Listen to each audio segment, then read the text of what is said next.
So, welcome everyone back to the podcast. We have a special guest, which is Maria. She's going to share a lot of good info on mental health and even tips for people that would want self care. Thank you for being on the show, Maria. How's your day going so far? It's going good. Thank you so much for having me. I'm like really excited. No, of course. And I'm excited because I know you're big on mental health. And I want to ask you, what got you started on that journey? Well, to begin with, I think I've just always been curious in the mental health field, even since I was like very young. I think it just goes back to just I don't know. That's a really hard question. I'm having a hard time to answer just because when I think like mental health, I just think of like kind of like my upbringing and my childhood and how it wasn't really like talked about, especially living in a like Hispanic Mexican household. Totally You know, what that stigma of like mental health is just very like not really looked at or really focused. So I think that's where my curiosity really stemmed. Just knowing that there was like a lot of stuff that I saw growing up that I knew wasn't healthy, Right. but I just couldn't pinpoint it because both of my parents weren't educated or they True. weren't really informed of what mental health is. So I think I started doing like my own research growing up, psychology, taking like the classes, reading like books on my own, just really like trying to inform myself. So I think that's And I think it was so cool that you mentioned about, at least for the Latino community, I'm sure it's for a lot of other cultural communities where it's like, you're strong if you're silent, but it's very deceitful because we need to get open even with family. And like you said, I believe, and you could correct me too, I feel like the older generation, maybe like more of the boomer generation, are taught to keep it to themselves and not to be very spoken about their feelings. It could seem weak, but vulnerability is actually a good thing. yeah, it is. And you're right. I think the older generation, it was really like seen as a really negative perspective, whatever. I think most of it's just because they couldn't really make sense of what mental health is, and I think it's just that like negative connotation or affiliation that you're crazy, you belong in like in a psychiatric ward or something like that. When in reality, it's not even that the case. There's a lot that stems from like mental health, and I think just being aware and like being informed. You really get to like learn more about yourself. I think ultimately that's what the focus is. Right. It's just getting to know more of yourself and who you are, and what shaped you to be that person, and that includes a lot of factors like your environment, your upbringing. That's true. Learn behavior, everything. So there's a lot of components that play into that. It's crazy. You're mentioning about how the older generation thinks like you're going to a ward. It's like almost they went to an extreme. And I like how in this generation with social media, there's a lot of mental health quotes. There's a lot of pages for it, so it's more open for us now. And then you did mention about discovering more about yourself. What tips would you offer to people that are introverted or shy that need to do more of that, of looking inwardly, and maybe having other people tell them like, hey, this, because sometimes we need an outside person to share like, hey, this is what I feel from you, or what I think about you, what I see from you, so we can be like, oh wow, really, this is how I sound, or this is how I talk, or this is how I look. What can I change inwardly? Like, I guess what I'm trying to say is like, how can a shy person be more like open about being vulnerable and to be able to discover themselves? Yeah, I think I definitely was that person. I am an introverted very much, I think, but it causes me a lot to just even put myself out there.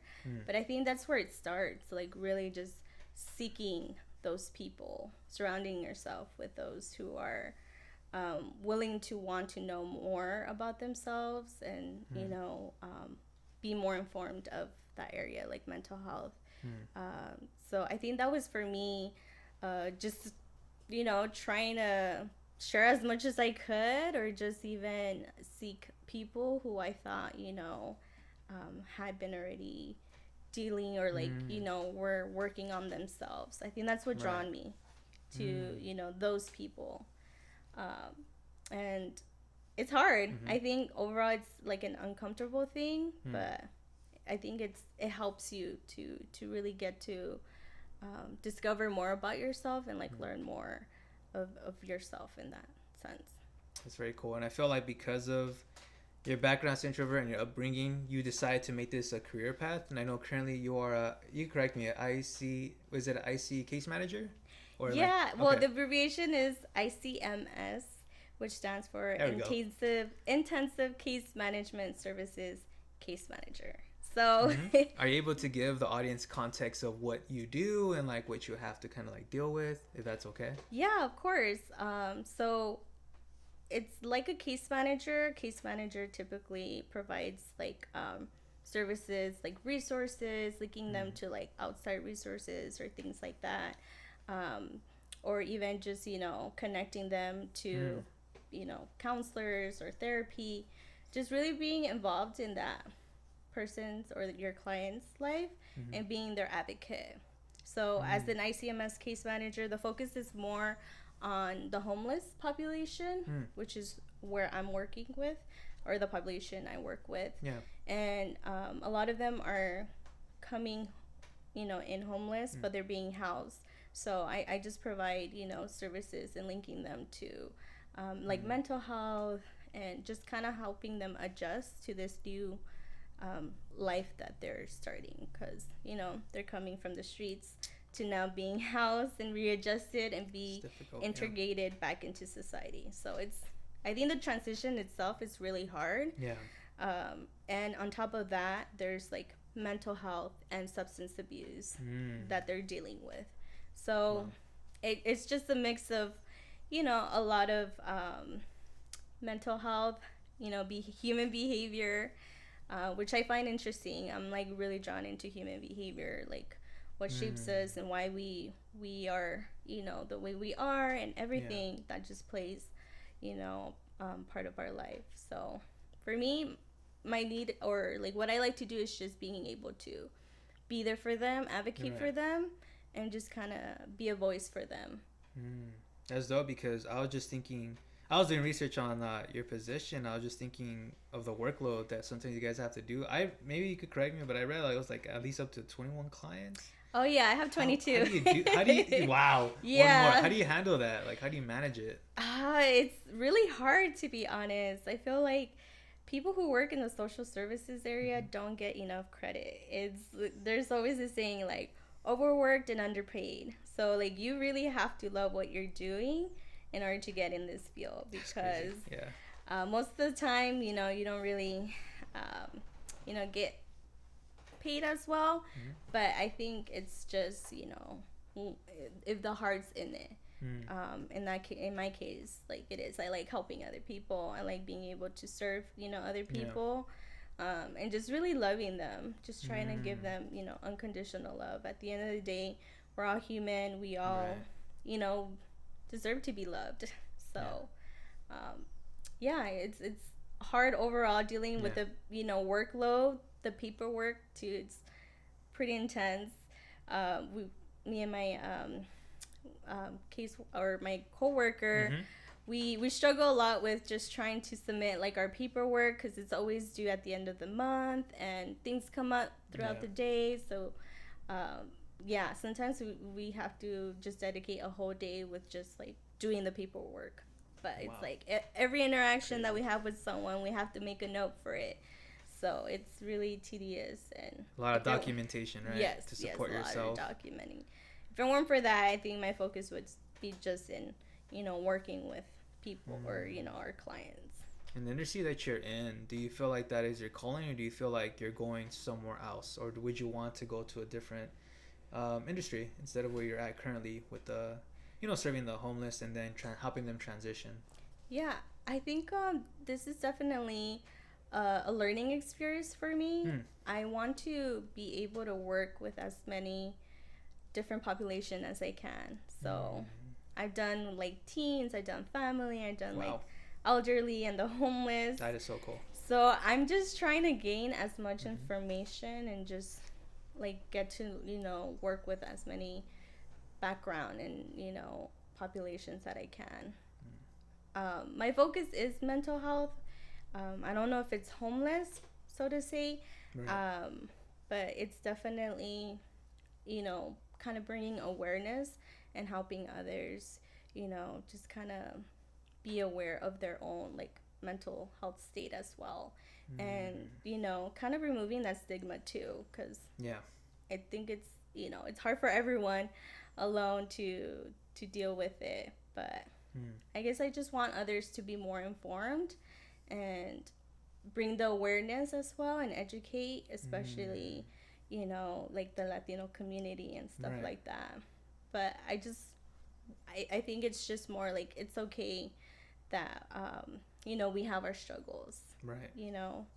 I think that's just kind of my hope to be able to bring that awareness. That's very cool. And I know you're on the mental health and you have a lot of things to manage and the workload. Like, what are the things that you do to have some self care for yourself after the day is over with? Yeah, I think sometimes, to be honest, I struggle with that too, just because aside from work, I'm involved with church too, so Mm. I give a lot, and sometimes I really need to step back and kind of take care of myself. Like I was mentioning earlier, you have to take care of yourself first in order to Mm. take, help others or give back to others. So I Wow. try to just, um, you know, take care of myself, like meditating. Mm. I like to go hiking. Um, I started working out. I've been doing CrossFit, so There you go. Good stuff. yeah, it's Mm-hmm. it's been cool. It's definitely a challenge, and I like that. And I myself started receiving mental therapy, so that's also Okay. been really great. I think it's helped me so much to just being able to Mm. process my feelings, my emotions, and just being able to let go. But yeah, I think just Mm. taking care of me is important, and I think that's where I'm trying to focus on. Yeah, I thought it was so cool you mentioned about the therapy part because I remember taking therapy to look more inwardly, but you did it more of like the self care because I could take a guess that once you get out of work, and I'm sure you deal with a lot of stories and clients that are bringing so much, like you're giving so much to them, your cup has to be filled as well, and you Yeah. also need someone to check on you, like how is everything going with your day and how are you feeling. So I think it's very powerful that you're going that direction and realizing like I need help too, even though I'm helping others. And there's Yes. that if I could go not going tangent, but like sometimes people that take care of others forget to take care of themselves. Yes. And so I totally, it's awesome that you're doing that, and I 100% support that because you are doing a lot. Even as you're mentioning about church, like we're having a conversation earlier about it, how we forget that we're doing so much, we're burning ourselves out, and we forget about like what about me? And it's not a selfish me. It's more like I haven't given myself any time. I've been giving so much to Mhm. other people. I forget to develop Maria, develop Peter, kind of thing. And so Right. I think that's cool. You're doing that. And I know you mentioned church. What is that upbringing for you in the faith? Like, were you always if Christian, or were you another faith before that? Yeah, I mean, I grew up Catholic, Hmm. being Mexican. That was you know our you know Yeah, our religion. it was automatic. You're gonna Yes, go in there. exactly. You You're had no born into choice. it, Pretty basically. much. Yeah. Crazy. So I grew up Catholic, and just going to church every Sunday. Did all my sacraments. I went up even to my confirmation, and I think after that we kind of just slowly not really be too involved in the church. Once in a while, like we would go, um, but I always had that like those values Hmm. instilled in me because of my Catholic background. But I always wanted more of a deeper understanding of, you Hmm. know, that connection with the higher being, which Hmm. for me is God. Hmm. So seeking that intimate relationship, it led me to trying to, learn other religions. Hmm. How about I know that? at one point I kind of wanted to, I was looking into like Buddhism to Hmm. just like meditate, being in tune with myself, like my higher self and whatnot. But I just yearned for something different. Like I always knew the existence of God, Hmm. and I wanted to know how that looked like, and like Hmm. Yeah. why and everything. Right. So it just came to me when I was in college. I think it was my first year in the university, and when I was in Cal State, I got reached out, and that's when I started studying the Bible. And I think that's what really kind of helped me open up like my view of what God of who God is. Yeah. And I don't know, I think from there I just wanted to keep knowing and learning more about him, and just having that more intimate relationship with him, which is what led me to get baptized. And I've been 5 years in the faith, and it's been great. It's That's been dope. hard, but it's definitely great, and It's worth it. yes, it definitely is. And I couldn't be where I'm at without God at all. So I think much of where I'm at is because of him, and he's obviously been preparing me along the way to get there. So it's all in his planning. I'm just following what he needs me to do and be. Right, for that. Yeah. And I wanted to say, I know that you're also involved in leadership in the church. What do you feel like is the biggest challenge with leading others? Oh, that's another tough question. I'm just unloading one after Yeah, another. those are good questions though. And by the way, you can take your time because I could always edit this out. So big heads up, take your turn, articulate. Good. Don't even worry about it. All right. I'm like, oh, how many can I answer? Or how long does it have to be or whatnot? Okay, I feel more comfortable now. Nah, you're good. So let me take my time. I'll just look over this paper real quick. Okay, let's see. So being a leader, I think has taught me to like really put others before yourself, and not really expect anything in return, because I think that's the part where we can like really focus as just as an individual, as a human. Right. We hope that we're gonna expect something in return when we give to others, and I think that's the part, like putting that expectation on others, which really I think hurts us more. And as the leader, I just had to learn that what I give wholeheartedly, and it's not because I'm expecting that I don't know, that they're just gonna keep coming back for it, because sometimes they won't. Sometimes they won't accept it. That's true. And that's the challenging part. Like my pride, my ego gets in the way. But I think once you like focus in that aspect of just giving and not receiving, I think it really shifts that that view of what a leader is. And I feel like, if I'm not being honest, I think that's where a lot of like the burnout comes out, even as a leader, because we're so consumed in trying to reach the people, and sometimes they're not gonna accept it, like I mentioned. Yeah. But just the fact that you're able to do it and that you're doing it for God, I think that's what matters at the end. You're basically, the messenger of what God is truly trying to tell each and every one of us. And ultimately, it's our choice whether or not we want to accept it or not.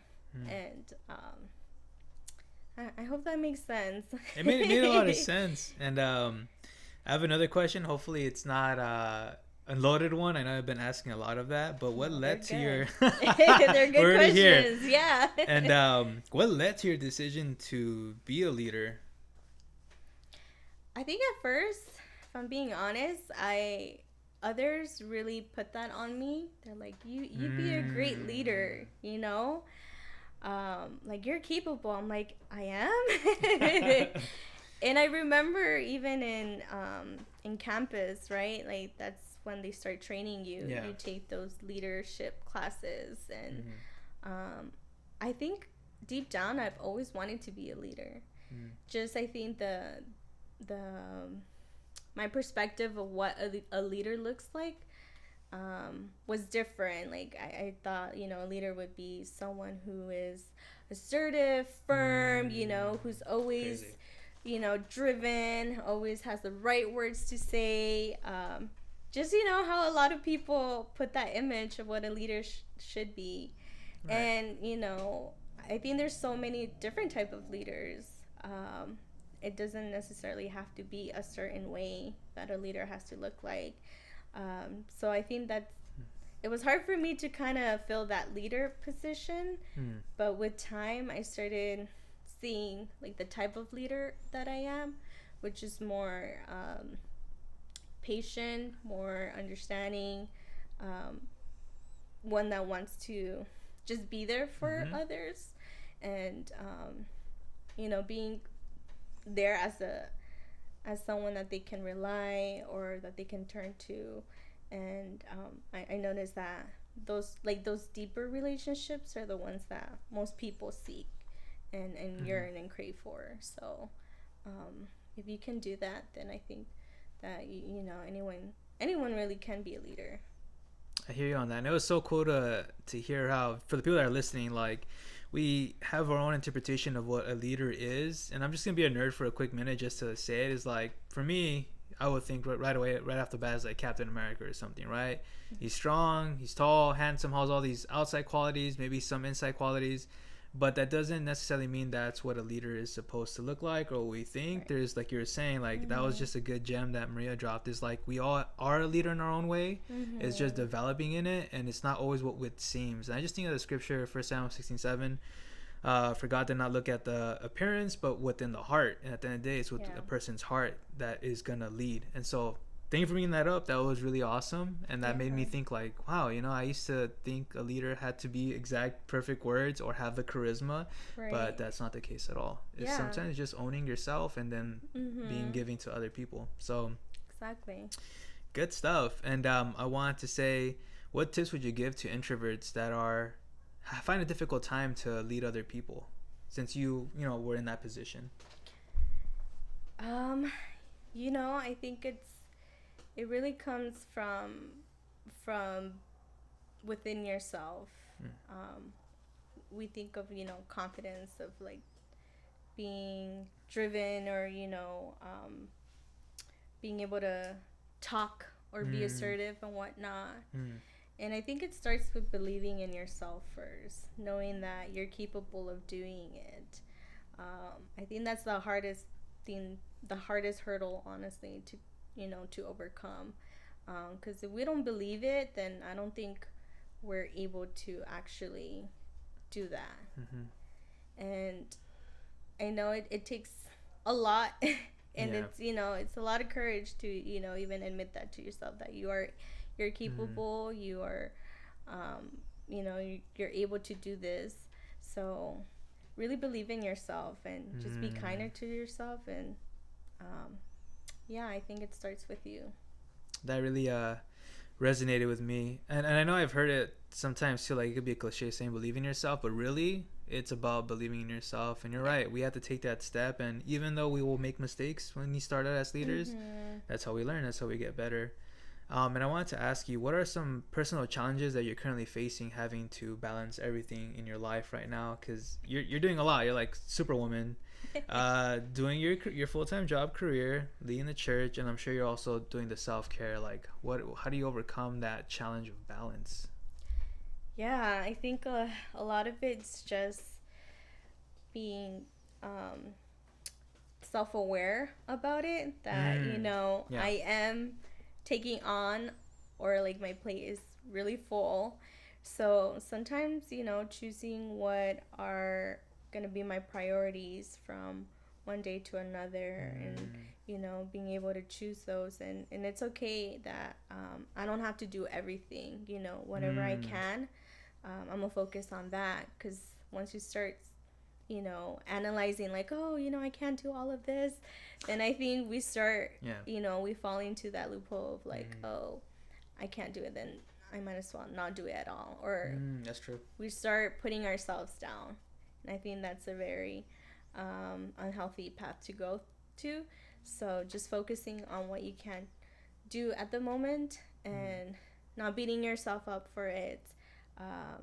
and just taking it day by day, but also listening to your body. I think that's important, you know. Oh yeah, hear that. We really forget, you know, that we're really exhausted, but we still keep pushing through until our body kind of gives up on us, and it's just like, no, I'm not gonna do Yeah, it. true that. Hear it. Yeah, I mean, I've had those moments where, you know, I end up start getting sick, or, you know, I'm like Mm, so exhausted I can't even get out of bed. So just being mindful of that very overall. cool. Thank you for sharing that. And I wanted to ask a random question. What is a legacy that Maria would want to leave behind? Oh. Ooh. Super good. Yeah, they're really great questions. Um, I think my legacy would be just to, as cliche as it is, just, you know, like, be that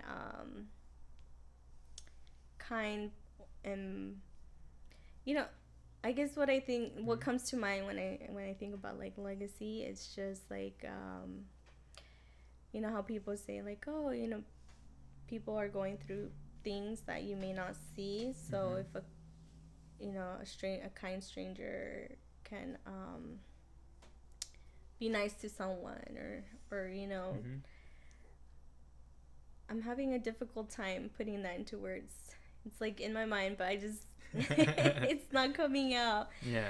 Um, I think just overall being able to just spread love and kindness, Mm, and that others can genuinely feel that, mm, um, like what I can offer or what I can give to yeah. others.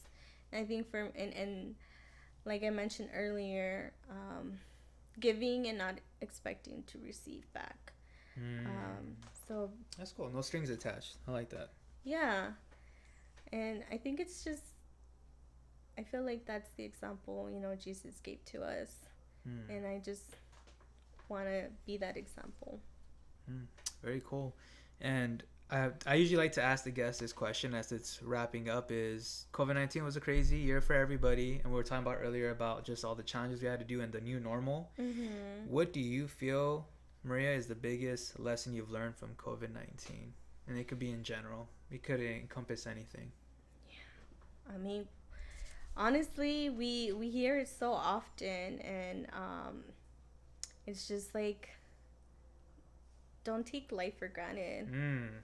I think Yep. overall it's that, you know, in Bottom that line. everything Yeah. includes, you know, your your loved ones, your health, your state of mind, you know, society, Mm. people. I think it's really like helped me see or be more aware of that, and really be grateful for the things, and the people around, and just life in general, even though Yeah. it's not perfect, and obviously, you know, there's obstacles, hurdles, and you know, sometimes it sucks, Mm-hmm. but just the fact that I can live, and I'm here, I'm alive, um, Mm-hmm. like, I'm just grateful for that alone. Mm. Yeah, I just think about how much things to be grateful for and things I take for granted, like being socializing, not having to wear a mask, to be able to hug Mm-hmm. people. And I used to be someone who's like, no, I don't want to hug, but now I was just like, dude, I missed that. I need it now. Yes. What the heck? What's going on? But thank you so much for Maria, just for being on the podcast and dropping so much good information on mental health and just sharing about your life as well, which is so freaking awesome. And I want to let you know as well that everything you have said is definitely going to touch someone's heart to just be like, man, how can I apply what she just gave as tips for introverts, or even people that are not introverts, Mm-hmm. to take care of themselves and have a lot of self care. And also, I wanted to leave it up to you if you want to do any shout outs to anybody as we wrap up the podcast. Thank you so much. I mean, I enjoyed everything, so I appreciate everything that you do. Like I said, this Thank is you. so great, so I appreciate that. And no, I think just all my friends and loved ones. I wouldn't be here without any of them, honestly. So you guys know who you are. So I love you all. Very cool. Yes. Thank you so much, Maria. And that'll be wrapping up for the podcast. Thank you guys for joining and listening. Take care.